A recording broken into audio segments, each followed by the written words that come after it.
ته چېرته دومره ګرځېدلې ډاکټرانو پسې او بیماري او تا ته ډاکټرانو ویلي چې د دې مرض بیخي شفا نشته، د دې مرض دوایي نشته دی. ناامیده کېږم. نن مې درته داسې بیان راوړی دی چې انشاءالله چې ته هر قسم بیماری الله به تعالی شفا درکوي. دا بیان لازمي تر اخره پورې واورئ که چېرته پوهېږئ. خطرناک مرضونو کې مبتلا شوي، کینسر دی، د زړه بیماری ده، یا بل یو داسې لا علاج مرض دی چې پای کې مبتلا شوي دي، د دې لپاره بهترین علاج دا دی. بسم الله الرحمن الرحیم. قال رسول الله صلی الله علیه وسلم ما انزل الله داء الا وانزل له شفاء. رواه البخاری. رسول الله صلی الله علیه وسلم فرمایلی دي چې الله یو مرض نه دی نازل کړی مگر د هغې دپاره شفا هم نازله کړې ده، او یو روایت کې راغلي د هغې دپاره دوایي هم نازله کړې ده. دا دوایي بیا چاته معلومه یو چاته معلومه نه وي. عام طور باندې موږ د مرضونو علاج چې کوو نو هغه په دوو طریقو سره کېدلی شي. یو طریقه هغه د دوایانو استعمال دی، دا خو هر سړی کوي، خو د دې نه یو بله اسانه طریقه هغه دام دا چې یو سړی د هغه استطاعت کې یو وسې رسېږي نو دی صدقه کوي. په چې صدقو سره هم د بیماریانو علاجونه کېدلی شي. موږ دا علاجونه اکثر نه کوو. دې باب کې زه تاسو ته یو واقع ذکر کوم او انشاءالله پای کې تاسو ته به ډېره فایده میلاو شي، او دا فایده به ته هم میلاو شي چې په صدقو کې بهترینه صدقه هغه په مسلمانانو باندې وبس کول دي، بلکې اوبه خو مسلمانانو باندې څه کې چې په حیواناتو باندې وبس کل هم موجب د ثواب دي، چې د هغې واقعه تاسو ته معلومه ده چې په صحیح بخاري کې حدیث دی. نبی صلی الله علیه وسلم هغه د یو سړي واقع ذکر کړی ده چې بني اسرائیلو کې یو سړی هغه په سپي باندې اوبه څکلې وې او هغه الله جنت ته داخل کړی و. نو د اوبه څکول خلکو باندې او مسلمانانو باندې ډېر یو عظیم اجر لري. دې باب کې دا واقع زه تاسو ذکر کوم.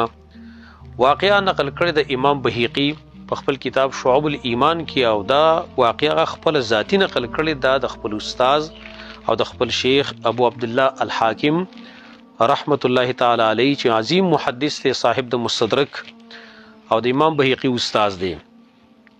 هغه فرمای امام بهیقي خپل کتاب شعب الایمان کې دا واقع ذکر کړی دا.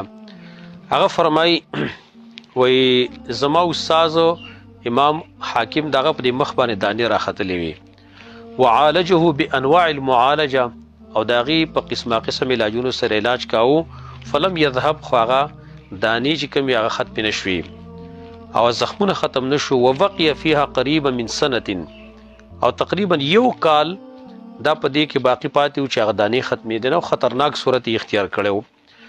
فسأل الاستاذ الامام ابا عثمان الصابوني، نو د خپل استاد نه تاسو کو د امام حاکم استاد د امام صابوني ابو عثمان الصابوني، او مشهور کتاب لیکل دی عقیدۃ السلف واصحاب الحديث په نوم باندې کتاب لیکل په عقیده کې. داغه نه سوالو کو ان يدعو له في مجلسه يوم الجمعه، چې زما د پاره د جمعې په ورځ باندې چې ستا کوم مجلس ته د جمعې د مانځنه بروسره دا مجلس لګي د درس چې په دې کې زما لپاره دعا وغواړي اجتماعي. فدعا له هغه لپاره دعا وغوښتله. واکثر الناس في التامين، او خلکو ډیر امین وي اجتماعي دعا یې وغوښتله. فلما كانت الجمعه الاخرى، نو هر کله چې وی راتلونکي جمعه شوه نو القت امراه في المجلس رقعه بانها عادت الى بيتها. دی مجلس ته وی زنانا یو چټه یو کاغذ راو ورځاو او پای کې دا لیکلی چې دا کور ته کله واپس لاړه په تیر جمعه کې، ځکه زنانه به جمعه ته مراتللی او دا زنانم د دې امام حاکم دغه شاګردانی وي او د امام صابونی شاګردانی وي. جزا کورته وی لاړه من واجتهدت في الدعاء للحاکم ابي عبد الله تلك الليله، نو په دغه شپه باندې د امام حاکم د پاره ډېرې دعاګانې وغوښتلې او ښه کوشش په دعاګانو کې وکړو. وی فرات فی منامها رسول الله صلی الله علیه وسلم، ناغي په خوب کې نبی صلی الله علیه وسلم ولیدم. خوب دا مبشرات کېدل شي، زیری کېدل شي، دلیل نه خو زیری کېدل شي، او د خوبونو د پاره بیا خپل اصول خپل قواعد دي دغه د پاره دا سره چې بعضی خلک په هر موقع باندې وای مونږ نبی صلی الله علیه وسلم په خوب کې ولیدم. نور خوب دا مبشرات دي. نو خوب کې نبی صلی الله علیه وسلم ولید کانه یقول لها گوی کې وای په دې خوب کې نبی علیہ السلام د خزه توای چې ته د خلکو تی وا خلکو ته یقولوا لابي عبد الله چې تاسو ابو عبد الله تی وای چې یوسع الماء على المسلمين چې مسلمانانو ته پراخ وب ورکا ډیر وب په مسلمانانو باندې وسکا. نو وای فجئت بالرقه الى الحاكم ابي عبد الله نو ما دغه پاڼه امام حاکم ته هغه راوړله چې هغه د خوب لیدل چې رسول الله صلی الله علیه وسلم کوئی کې خلکو ته وایي چې تاسو امام حاکم ته یو چې خلکو باندې بوس کړي وی فامر بسقایه الماء بنيت على باب داره. هغه حکم وکړو چې تاسو د دیوبو دا ټینکی چې کم دا د کور چې کم دروازه په غی باندې جوړه کړي.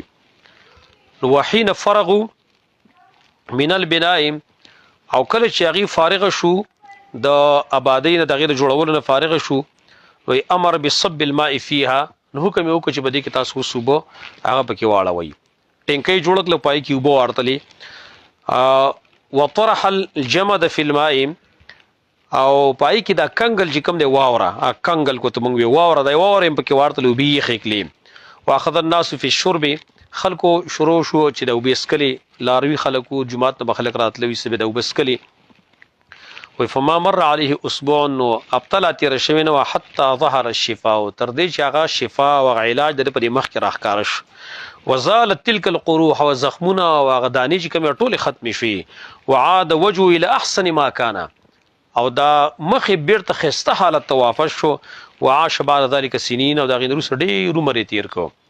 ګور په دې واقع کې موږ ته پوره سبق ملاويږي چې په دې صدقو سره خاص کړ دو بو چې کوم صدقه د بدی سره مرزونه ختميږي.